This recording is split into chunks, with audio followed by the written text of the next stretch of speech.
Hey everybody, this is my 125 gallon tank. It's sort of an African themed tank, but I do have other non-African fish in here. And unfortunately this is going to be a bad news update on the tank. I've been tinkering around, doing some work here in the fish room, and I looked over and I noticed some odd coloration sticking up out of my fern there. And that certainly looks like I've got a dead clown loach. So I'm not really surprised. Honestly, the thing I'm most surprised about is that it's taken this long to get around to shooting this video. I suspected that loach was going to die, but I've suspected that for a very long time. I bought that loach the exact same time I bought those two. And if you'll see those two back there, they are huge. They're very healthy, their color looks fantastic, and their size is just enormous compared to this one. I mean, they absolutely dwarf this little thing. And I bought them all at the same time. This one has just never grown.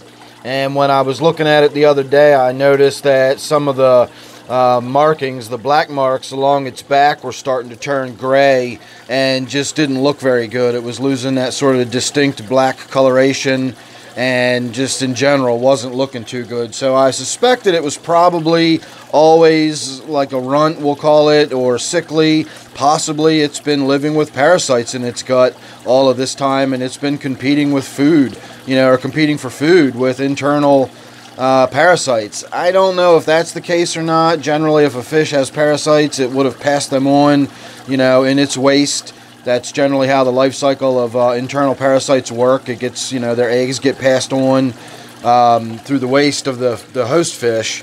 So presumably the years that it's been in here, and I mean that literally, it's been a couple of years that it's been in here, would have passed on any parasites that it would have had, especially if nothing else. There's two other fish of the exact same species in here, so even if it was a very, very specific parasite, it would still have affected the other clown loaches. And I've had that fish in other tanks with other clown loaches, so parasites are not really something I'm concerned about as far as being an option. Love the way my Tenopoma just sort of lurks in the bushes back there and kind of peeks out at us. So that was about it. I need to get in there and get him cleaned out. I just wanted to do a quick update here. I got a lot of tinkerings going on in the fish room today, so look forward to a whole slew of videos will be coming out over the next several days. And I'm going to be trying to do a live stream here pretty soon too. I was hoping my loaches would wake up and come out and swim around a little bit, and we get to see a little better look at them for size-wise comparison. But I suppose you can get a decent look at them back there. And that's all the way in the far corner of the tank. That's 18 inches depth of tank, whereas this one is pretty much right up against the front glass. And you can see it's only about 3 inches long. So again, big difference in growth between those two sets of loaches there. So alright everybody, thanks for watching. Sorry for the bummer, but that's how it goes. I always give you the good, bad, and the indifferent. So thanks again for watching this one. Make sure you're subscribed. Make sure you've got the notification bell on in case I do a live stream. You never know when that's going to be. And then don't forget, of course, this one here is my 125 gallon tank. So thanks again, and I will see you real soon on the next one.